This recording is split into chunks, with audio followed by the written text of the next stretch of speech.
Topic शुरू हो रहा है, पहला पाप। इसके पहले हमने देखा था कि विश्व में बहुत सारे मास्टर्स हैं और डायमेंशन हैं। उसको जॉफरी हाफ यानी कि जो कबूलत साहब थे, वो उसको पूछ रहे थे, उनसे कंफर्मेशन ले रहे थे। तो वैस उनको बताते हैं कि हाँ, हमारे दूसरे डायमेंशन में बहुत सारे लोग हैं। और जॉफरी हाफ को बिल्कुल भी कंफर्म नहीं होता है कि वो बात सच बोल रहे हैं। फिर धीमे धीमे उनको मालूम चल जाता है। फिर जो भी उनका कन्वर्सेशन था वो हम पिछले पार्ट में अपना कंप्लीट कर चुके हैं। फिर टॉपिक डाला इन्होंने पहला पाप। कह रहे हैं कि यानी कि पहला पाप हम ये बोल सकते हैं कि हमारा पहला इमोशंस, कि हम अपने फर्स्ट इमोशंस में कैसे आए हैं। तो कह रहे हैं कि जब हम धरती पर आए थे तो हमारी जो फीलिंग्स थी, जो हमारे अंदर बदलाव था, जो चेंजेस थे, वो पहले इतना अधिक नहीं था। जब हम अदर डायमेंशन में थे तब हम कुछ सही थे, बट जब हम धरती पे आए तो बहुत ज्यादा चेंजेस हुआ। और वो बता रहे हैं कि जो हमारे अंदर पहली वाली ऐसी फीलिंग्स आई, या जो पहला पाप हमारे अंदर आया, वो डुअलिटी की वजह से था। और डुअलिटी सबसे ज्यादा धरती पर इसलिए है क्योंकि यहाँ पे एनर्जी टेम्पलेट्स लगाए गए हैं, जिससे भरपूर मात्रा में डुअलिटी यहाँ भरी पड़ी हुई है हमारी अर्थ पर।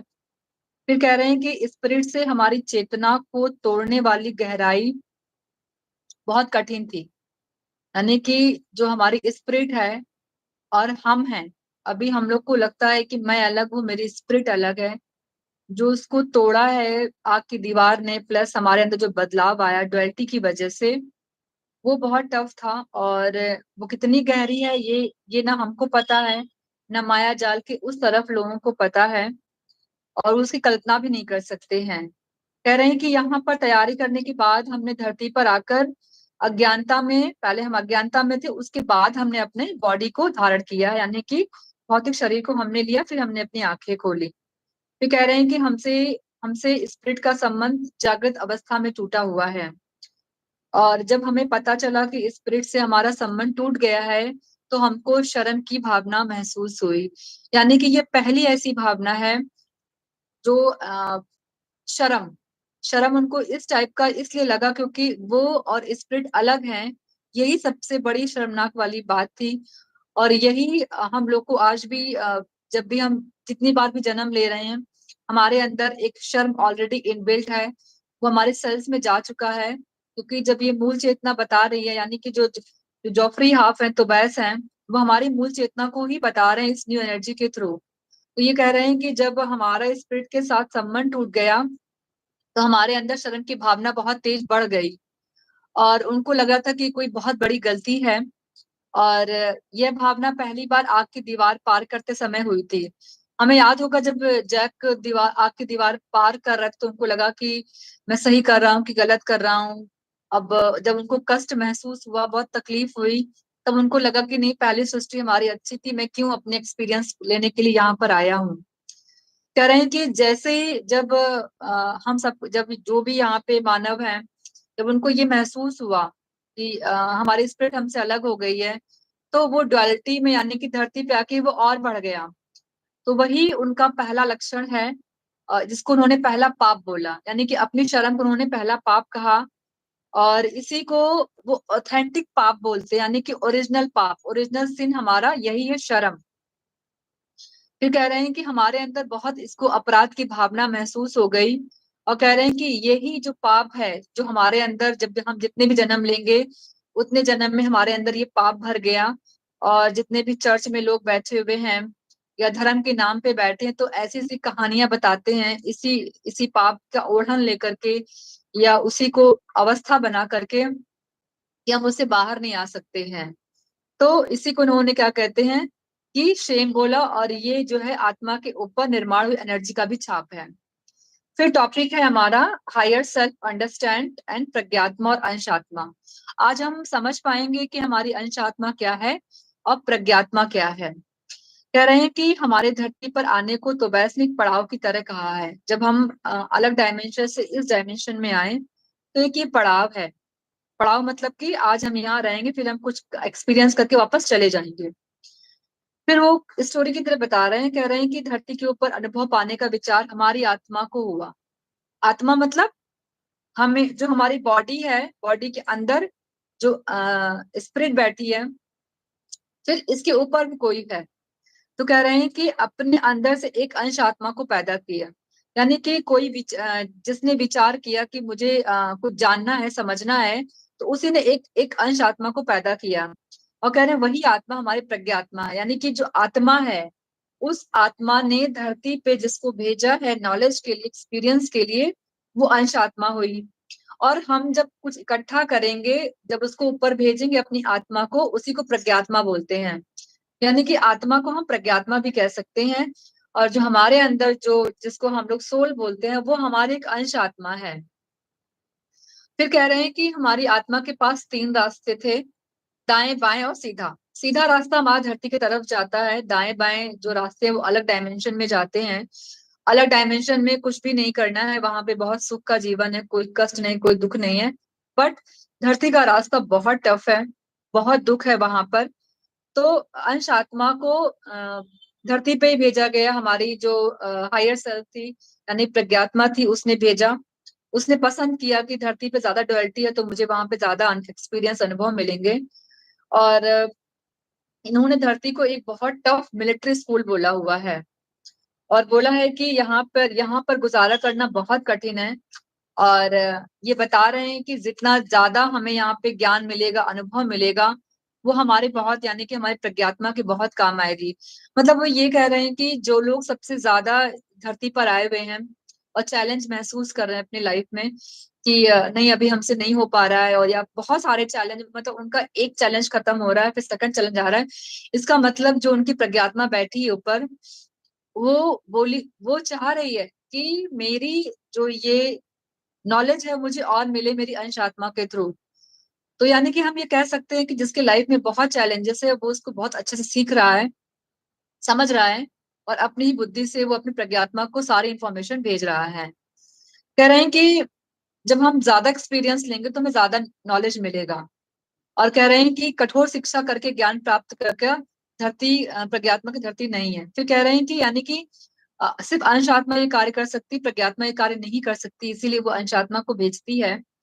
और फिर हमारा एक तरफ इशारा, हमें तो बैस मास्टर ये भी कह रहे हैं कि हमें अगर कोई समस्या आती है, कोई प्रॉब्लम्स आ रही है, तो वो हमें किसी से पूछने की जरूरत नहीं है। अगर आप किसी से पूछते भी हो तो वो आप नहीं मिलेगा। इसलिए आपको अपने से ही वो आंसर पूछना है। और वो कैसे पूछना है वो किताब में तो नहीं बताया, बट जैसे अभी हम लोग ध्यान कर रहे हैं, मन को शांत कर रहे हैं, अपने अंदर जा रहे हैं, तो कहीं ना कहीं इस किताब में वो तो बैस हमको बता रहे हैं कि हमें अपना हेल्प खुद करना चाहिए। और ब्रह्म ऋषि पत्र पितामह जी की वजह से आज हम अपनी सहायता खुद बहुत हद तक कर पा रहे हैं। मैं तो जैसे मुझे कभी कोई प्रॉब्लम्स होती है या कुछ ऐसे मैं क्वेश्चंस पूछती हूँ, मुझे लगता है कि शायद बेटर आंसर दे पाएंगे, बट कहीं ना कहीं मुझे लगता है कि वो सेटिस्फैक्टरी आंसर नहीं मिलता है। आपको अपना काम खुद ही करना पड़ेगा। आपको अपनी चीजें खुद ही तलाशनी, क्योंकि चीजें मेरी है। हमने हम 4-5 तरीकों से आगे बढ़ रहे हैं। और सामने वाले जब हम क्वेश्चन पूछते हैं, तो हम वो लास्ट फाइनल जो हम झेल रहे होते हैं वो पूछते हैं। बट वो जो झेलाव पड़ाव वहां तक आया, उसकी पूरी स्टोरी हम सामने वाले को नहीं बता पाते हैं, ना समय है कि हम उनसे कह पाए, और ना उनको हम खुल के बता पाएंगे। तो वही इशारा कर रहे हैं कि आपकी जो जर्नी है, जो आपकी एक्सपीरियंस है, जो चैलेंज है, वो आपको अपने रास्तों से ही ढूंढना पड़ेगा। कोई रास्ता आपको बता नहीं पाएगा। आपको अपना समाधान खुद मांगना है। और वो कैसे करना है कि हमारे पास वो शक्ति है, वो युक्ति है, वो खर्च करनी पड़ेगी। और शक्ति हमारी कब क्षीण होती है, जब हम बहुत परेशान हो जाएंगे तो शक्ति हमारी चली जाएगी। इसीलिए वो इशारा कर रहे हैं, यानी कि पितामह ने हमारा हमको इतना बड़ा अच्छा रास्ता दिया है ध्यान का। मन को शांत करो, शून्य करो, प्रश्न डालो। वो ड्रीम के थ्रू या किसी चैनल के थ्रू या किसी इंसान के थ्रू, वो इंसान ऐसा वैसा नहीं आएगा। वो कुछ ना कुछ एक पड़ाव यानी आपको दे के बताएगा, नहीं कि जो आपकी सोल एब्जॉर्ब कर पाएगी, यस दिस इज द रास्ता, दिस इज द वे कि हम उससे निकल सकते हैं। और ये एक हल्का सा हिंट दे रहे हैं, कह रहे हैं कि मन जितना कठिनों में तेज होता है उतना सुख में नहीं होता है। यानी कह रहे हैं कि हम जितना ज्यादा परेशान होंगे उतना हम अच्छा सोच सकते हैं। ये ऐसा कह रहे हैं, बट मुझे लगता है कि मैं जब शांत होती हूँ तो मैं ज्यादा बेटर सोच पाती हूँ। बट तो बस कह रहे हैं। तो चलिए, फिर आगे ये कह रहे हैं कि प्रज्ञात्मा के बोले गए इस विषय को सुनने के बाद अब हम सोच में पड़ गए हैं कह रहे कि वहाँ इतनी डुअलिटी, इतनी प्रॉब्लम्स हैं, और वो कह रहे हैं कि अभी हमें किसी से हेल्प भी नहीं लेनी चाहिए, हमें अपनी सहायता हेल्प खुद करनी चाहिए। तो कह रहे हैं कोई तो खास बात होगी, तभी तो हमारी प्रज्ञात्मा ने सीधा रास्ता धरती का चुना, अदर डायमेंशंस का नहीं चुना। कह रहे हैं कि जितना ज्यादा कठिन रास्ता होगा, उतना अच्छा हमें नॉलेज एक्सपीरियंस मिलेगा, और ये बहुत गर्व की बात है। इसीलिए प्रज्ञात्मा से अंश आत्मा पूछती है, यानी कि मैं पुष्पांजलि जब इस धरती पर आई हूँ, मेरे संग जो कुछ भी फेस करूंगी, तो मैं अपने प्रज्ञात्मा से पूछ करके आई हूँ। मेरा और मेरी प्रज्ञात्मा से कन्वर्सेशन हुआ है, तब मैं इस धरती पर आई हूँ, और मैं एक अंश आत्मा हूँ। मेरे ऊपर जो बैठी है वो प्रज्ञात्मा है। हम लोग कम्युनिकेशन होता रहता है, कम्युनिकेशन की वजह से। और हमने जब जब इस धरती पे मैं आई, तो उससे पहले मैंने कहा मुझे ये चीज करनी है, तो उन्होंने बोला ओके तुम जाओ, और वो नॉलेज लेकर के ऊपर भेजना। तो अभी पुष्पांजलि यानी कि जो अंश आत्मा है, वो भी सारा एक्सपीरियंस ले रही है, और जो जो मैंने अभी तक अपना एक्सपीरियंस लिया है मेरी, वो प्रज्ञात्मा के पास चला गया हुआ है। और कह रहे हैं कि बाहर से देखने पे ऐसा लगता है कि ये निर्णय हमने अकेले लिया है। जैसे कभी कभी होता है ना, इंसान बहुत कोसता है अपने आप को कि अरे ऐसी जिंदगी मैंने चुनी क्यों, इससे अच्छा था कि मैं मर जाता, या मैं ऐसे क्यों जी रहा हूँ। तो जब इंसान अज्ञानता में ऐसी बातें बोलता है, तो इसका मतलब उसका पूरा कनेक्शन अपने स्पिरिट से कट गया। उसको नहीं पता है कि वो रास्ता उसने ही चुना है, और वो उससे बेहतर तरीके से बाहर आ सकता है। तो यही कह रहे हैं कि धरती पे आने का भी निर्णय आपका है, तो अभी आपको ऐसे चीजों को नहीं बोलना है कि आपकी लाइफ कुछ भी डिफिकल्ट लग रही है, नहीं समझ में आ रहा है। एटलीस्ट थोड़ा शब्दों पे ध्यान देना है, समझना है कि ये भी चीज आई है, तो ठहरना है, आंख बंद करके सांसों के साथ अपने अंदर बैठना है, धीमे धीमे मन को शांत करना है। फिर चीजें हमें, हमारा जो हायर सेल्फ है, जब उससे कम्युनिकेशन बढ़ेगा, तो हमें कोई ना कोई रास्ता जरूर मिलेगा।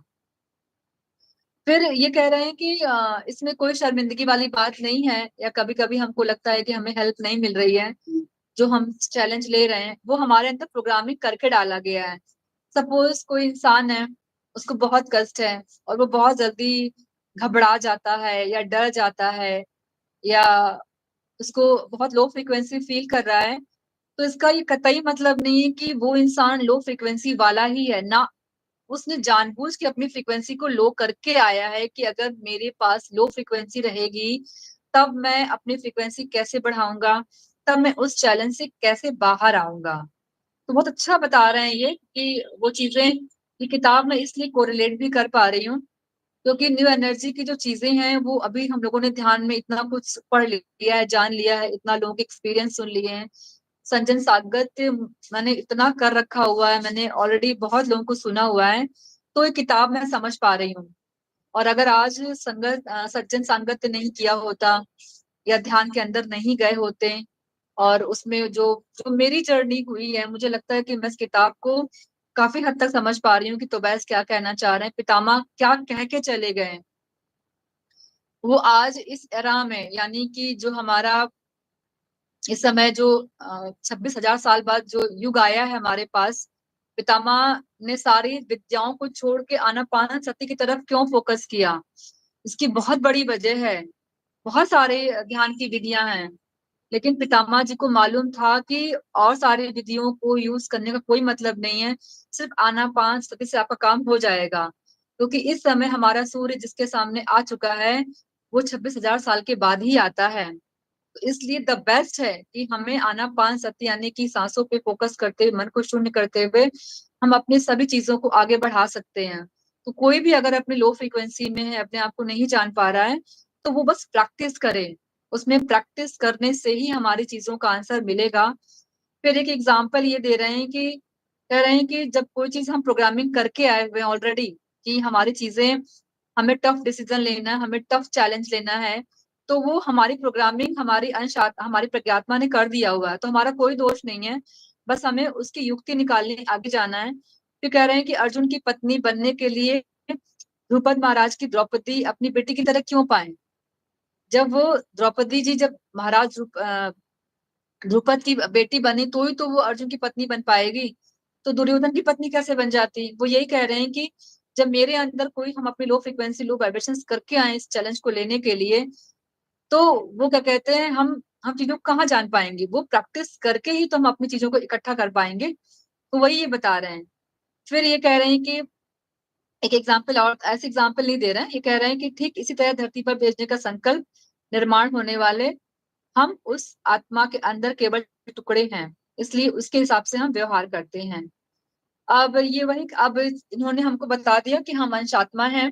धरती पे जो हमने चैलेंज लिया है, जो काम लिया है, वो सारा सब कुछ हम अपनी अंश आत्मा को देंगे, सॉरी प्रज्ञात्मा को देंगे। अब ये प्रज्ञात्मा का बता रहे हैं, प्रज्ञात्मा कैसे रहती है, हम धरती पे कैसे रहते हैं हम सब देख रहे हैं।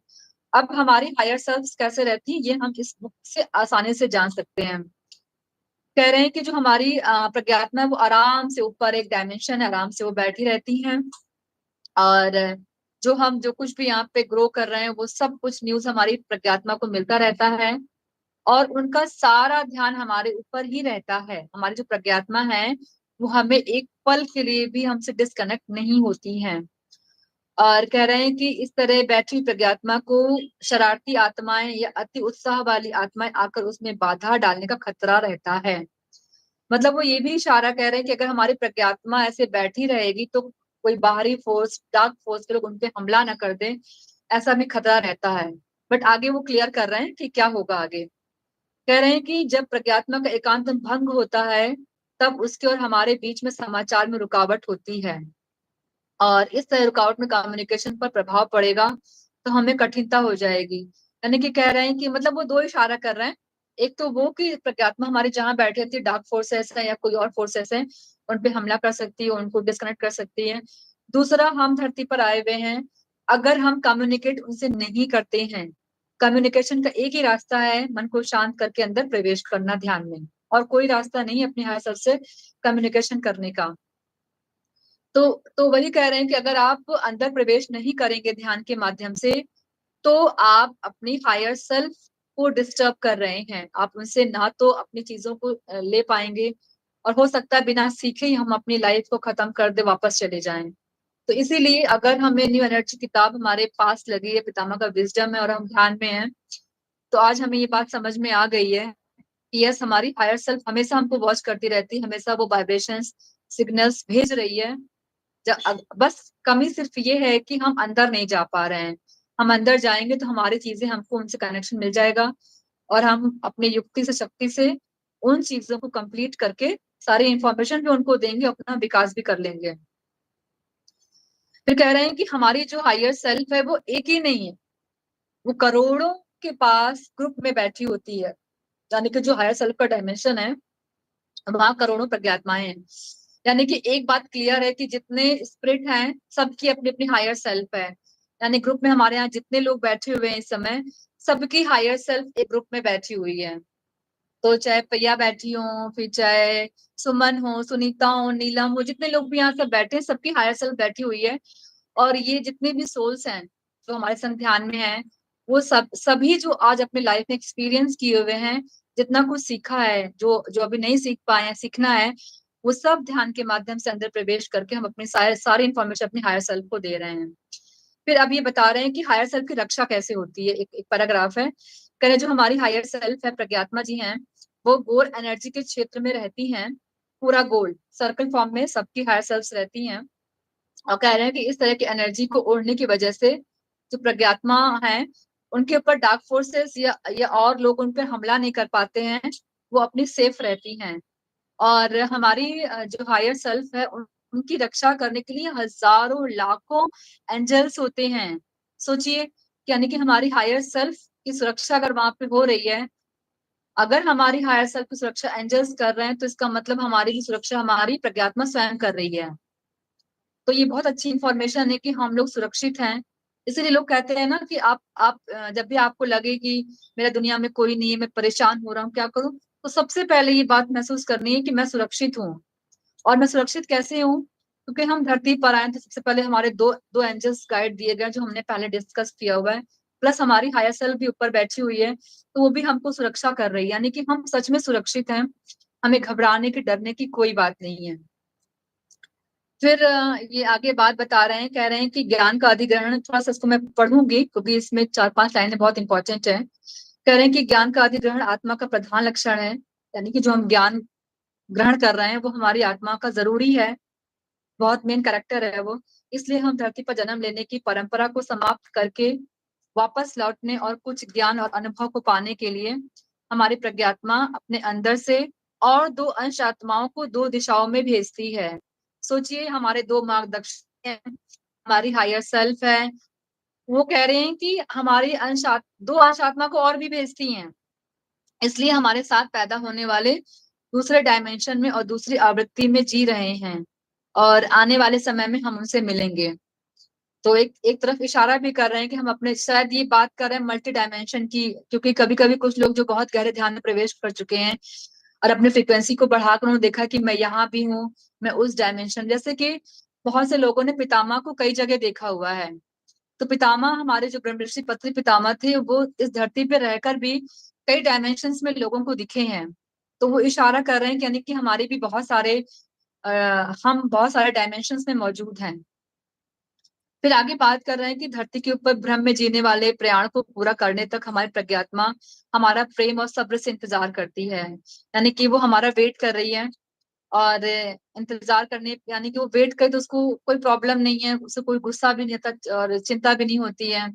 ये बात मैं जानती हूँ कि हमारी हायर सेल्फ बहुत लविंग है और बहुत केयरिंग है, और उनको पता है कि हम जिस भी उसमें गए हुए हैं और जो भी हमारे हमारे आसपास चीजें आई आई हैं, जो हम जिसमें हम भाग ले रहे हैं, वो उसमें हमें पूरा सपोर्ट कर रही हैं।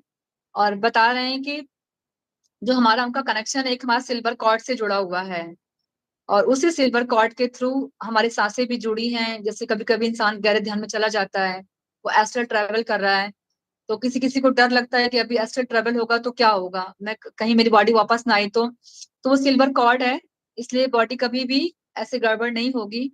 वो सिल्वर कॉर्ड बहुत मजबूत होती है, बहुत पावरफुल होती है। तो वही सिल्वर कॉर्ड से हमारी बॉडी भी जुड़ी हुई है और हमारी प्रज्ञात्मा भी जुड़ी हुई है।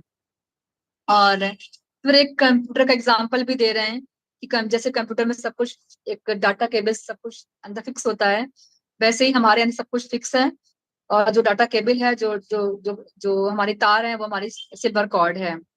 इसलिए बहुत अच्छे से हमारी चीजों को निभा रहे हैं, हम दोनों दूसरे से निभा अच्छे से रहे हैं। फिर कह रहे हैं कि चुनाव की शिक्षा रखने वाले हम हमारे संस्कार की वजह से उनकी बातों को कुछ बार हम लोग नजरअंदाज कर देते हैं। कह रहे कभी कभी जो हम इतने सारे एक्सपीरियंस लेके जाते हैं ना, तो उसकी यादें, यानी कि अगर उसकी हीलिंग नहीं हो पाई है, हम बहुत पेनफुल में गए, वापस धरती पे आ रहे हैं, तो वो संस्कार बन जाते हैं।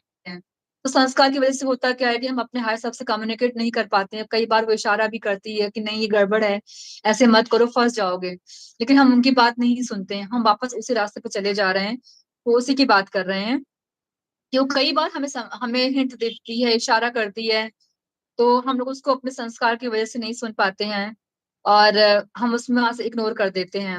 फिर कह रहे हैं कि अज्ञान में जैसे हमारी मर्जी है उस तरह से हम जी रहे हैं, धरती पर रिश्ते हैं, नाते हैं, प्रेम है, मोह है, कर्म के अंदर फंस कर जी रहे हैं।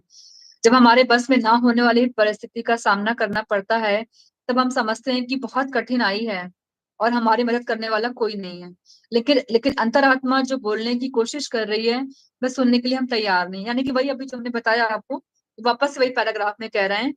फिर कह रहे हैं कि जो आदतें हमने बनाई हैं, उस प्रकार हमारे विचार हमारी अंतरात्मा को जबरदस्ती कल्पना करके तत्कालिक अहंकार को तृप्त करते हैं। ये बहुत अच्छी बात बता रहे हैं कि जो हमारे संस्कार संस्कार तो हमें डिस्टर्ब करते ही हैं, अगर हमने अपने आप को नहीं चेंज किया, यानी कि जो हमारा पैटर्न है जिंदगी जीने का, अगर वो बार बार आपकी लाइफ में रिपीटिंग हो रही है, तो इस मीन्स कि हमें वहां थोड़ा फोकस करना है। हमारी प्रज्ञात्मा भी यही बता रही है, तो वैसे भी यही बता रहे हैं, और कह रहे हैं कि थोड़ा सा हमें रुकना है, उसको रिपीट में नहीं डालना है, इसीलिए अपनी चीजों को हम सॉल्व नहीं कर पा रहे हैं।